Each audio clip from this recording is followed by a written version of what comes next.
Blessings to you as we continue our study and daily encouragements. Last Sunday, we focused on the risen Jesus who met the apostles and specifically Peter at a charcoal um, beach barbecue. And basically, this is kind of a remnant of when Peter was at another charcoal grill and he had denied Jesus 3 times. This time, Jesus affirms his love to Peter 3 times and commissions the disciples. Now, in the book of Revelation, we're reminded that Jesus walks among us as a believer, walks among us where two or three are gathered in his name. And he sends angels with specific messages. We just heard about that yesterday. We're going to focus on two churches, not that they're idiomatic, but that they're just examples of what Jesus does when he encourages, and he will also challenge, specifically the one tomorrow, the church of Laodicea, but today it is the church of Smyrna. And that had existed a long time ago, and it was a church that needed encouragement. There was persecutions ahead. They thought they were poor. They thought that they were the most to be pitied. But Jesus shows the church of Smyrna God still has a place in his heart for them and gives them encouragement to endure suffering. And so we have in verse 8 of chapter 2 of the book of Revelation, and to the angel of the church of Smyrna, write these words: the first and the last, who was dead and has come to life. I know your affliction and your poverty, even though you are rich. I know the slander on the part of those who say that they are Jews and are not. You see, chosen people of God not acting like the chosen people of God. But they are part, and this is pretty harsh words. He calls them the synagogue of Satan, so that they are part of the adversary, not the encourager. Do not fear, Jesus says, that you are about to suffer. Beware, the devil is about to throw some of you into prison so that you may be tested. And for 10 days you will have afflictions.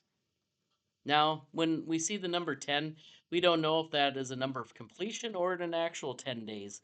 There's a lot of symbolism going on here. But he says, regardless of how many days, be faithful unto death, and I will give you the crown of life. Let anyone who has an ear to listen to what the Spirit is saying to the churches. Whoever conquers will not be harmed by the second death. Now, there's a lot of explanations that are used throughout here and throughout the book. One of those is called the second death. We would say that all of us suffer a first death when we die and when we are resurrected, for it says that all the dead will rise, some to judgment and some to eternal life. The ones to judgment are the ones that experience what is called the second death. They rise in order to be judged and sent away to the bad place, the pits of hell. And so the other ones will be sent to eternal life. And so he is encouraging them that if you even die in this life, you won't have to worry about the second death, even if you experience the first death. And so the angel and the words of Jesus encouraging the person to conquer while they are still alive. And that is the encouragement.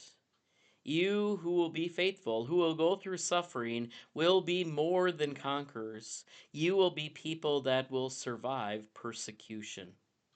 Now, that's going to be questionable with Laodicea. It is not questionable with the people of Smyrna because they are already persecuted. They are persecuted with people who are identifying as Jews, meaning belonging to the people of God, but are acting more as Satan, the adversary, are persecuting them. And that's why there's such those harsh words that they are the gathering of the devil and not of the true people of God. Do not fear what you are about to suffer, because Jesus suffered, but he also conquered by rising from the dead, and he's basically telling them, you will do the same. Beware, the devil is about to throw some of you in prison and to be tested. And then he gives a number of 10 days, and sometimes 10 is the actual date, sometimes it is a date of completion. But be faithful until death, and I will give you the crown of life. So we are not to worry about what our outcome will be, because the crown of life will be our resurrection, will be our hope. And so he is telling the people of Smyrna to listen. So we might ask, what is he telling us through this? Well, sometimes we worry about our own fortunes, especially when it comes to the things of this earth. And we wonder about whether we should go into persecution or run away from it. There's the famous story that is not in the Bible, but it was one of St. Peter supposedly being encouraged by his church to leave Rome while there was a mass of great persecution.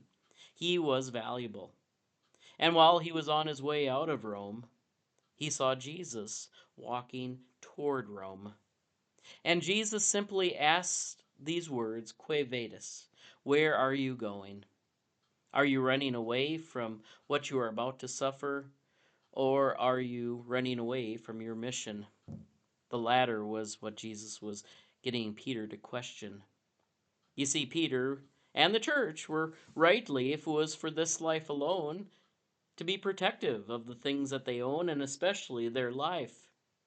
Now, I'm not advocating running towards persecution. I think of the famous theologian and martyr, Dietrich Bonhoeffer, who was in America and had many people encouraging him to ask for status of refugee, to be protected. They would protect them, but don't return to Germany. And Dietrich Bonhoeffer survived most of the war. He famously died one day before his camp was liberated. The famous thinker of not just Lutheranism but Christianity could have survived save one day, could have survived, but he wouldn't have lived a true life. And so that's what Jesus, through the Spirit, is encouraging the people of Smyrna, and I believe encouraging us. Don't think of how you can get out of doing the tough things.